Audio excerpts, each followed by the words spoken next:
Temný projekt 2016. Veľký on.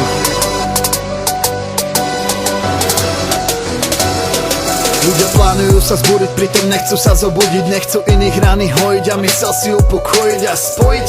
Ne, radšej budú naivní a hnusní, ako mali by byť poctiví, vzorní a slušní. Preto teraz pýtam sa teba, baví ťa, bracho, táto zloba? Baví ťa deň bez neba, že bez oviec nemáš chleba. Tvoje názory často nám tu netreba. Každý chce nám len radiť, svojho osudu sa straniť. Každý chcel by sa len brániť, ale mal by skôr chrániť nás, ktorí budujú si brány, ktorých netrape tie brány, čo nám berú mysel, čo nám berú nás. Tak sa zamysli nad sebou, žiješ kámo správne, platíš správne dane, nie si náhodou nadi, ti tvoje sny kradne. Nepýtaj sa teraz ani jedného z nás. Nepýtaj sa nás, ako máš žiť. Nepýtaj sa nás, za čo sa skryť. Nepýtaj sa nás nezaujímaš ty. My ideme si svoje skutočné hodnoty. Nepýtaj sa nás, že čo sa smie. Nepýtaj sa nás, prečo nie.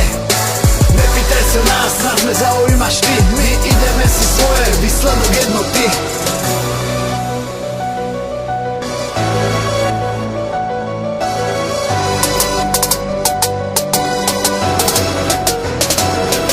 Keď na dno padám, najlepšie veci skladám. Seba do textov vkladám a k vám sa vkrádam. Si zakladám na mysli ako Nostradam. Predpovedám veci, v ktorých sám sa strácam. No a čo?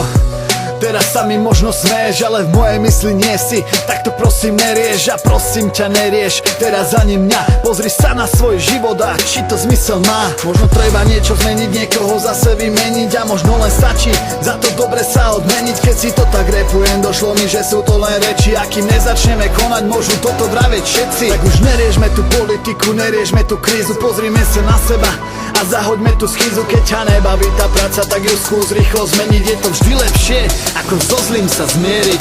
Nepýtaj sa nás, ako máš žiť. Nepýtaj sa nás, za čo sa skryť. Nepýtaj sa nás nezaujímaš